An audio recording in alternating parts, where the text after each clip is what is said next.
Synchronized cardioversion using Zoll defibrillator. An ACP may treat a patient with symptomatic tachycardia using both chemical interventions such as amiodarone, adenosine, or lidocaine, and electrical interventions including synchronized cardioversion. There are two pad placement configurations used for synchronized cardioversion: anterior-posterior or anterior-lateral.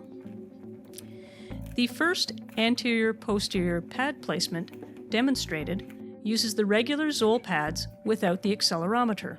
In this configuration, the anterior pad becomes the lateral pad, and the lateral pad becomes the posterior pad, ensuring that the bony part of the scapula is avoided and the ventricle is directly between the two large pads.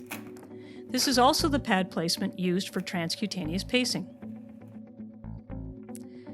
Pads with accelerometers are placed the same. However, the anterior pad is inverted, keeping the accelerometer in the middle of the chest.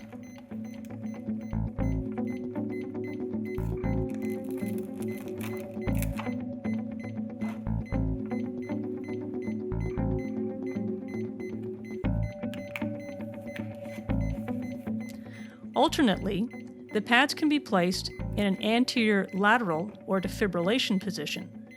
This pad placement is for synchronized cardioversion and defibrillation only. Note that the patient is already on the stretcher and all monitoring and primary treatment tools are in place, including oxygen, blood pressure cuff, SpO2, IV, and cardiac monitoring. Also, a full assessment of the patient has been completed and the base hospital physician has been contacted for online medical direction or patch orders.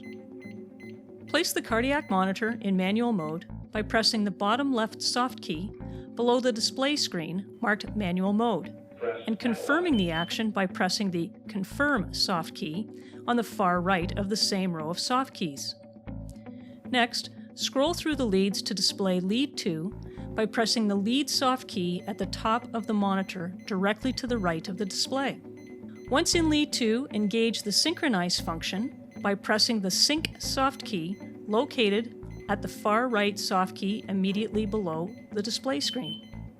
In Sync mode, arrows will appear over each QRS complex on the display screen. Using the Energy Select soft key located immediately above the On-Off pacing dial, select the level of energy as per the patch orders received, in this case 100 joules. Then press the Charge soft key above the Energy Select button to prepare the charge. Finally, once you have ensured that no one is touching the patient, press and hold the Shock button. You must press and hold this key until the shock is delivered, synchronized to the appropriate place in the cardiac cycle. The Zoll monitor may be configured to automatically generate a rhythm strip following the shock, or you may have to begin the strip prior to the discharge of the shock by pressing the Record button immediately to the left of the On-Off pacing dial.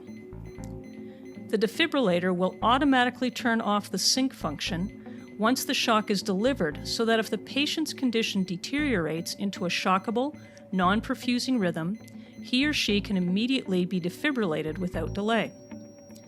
Should the patient require synchronized cardioversion again, then you will need to repeat the process of putting the monitor in sync mode and adjusting the joule dosage each time as per your patch orders.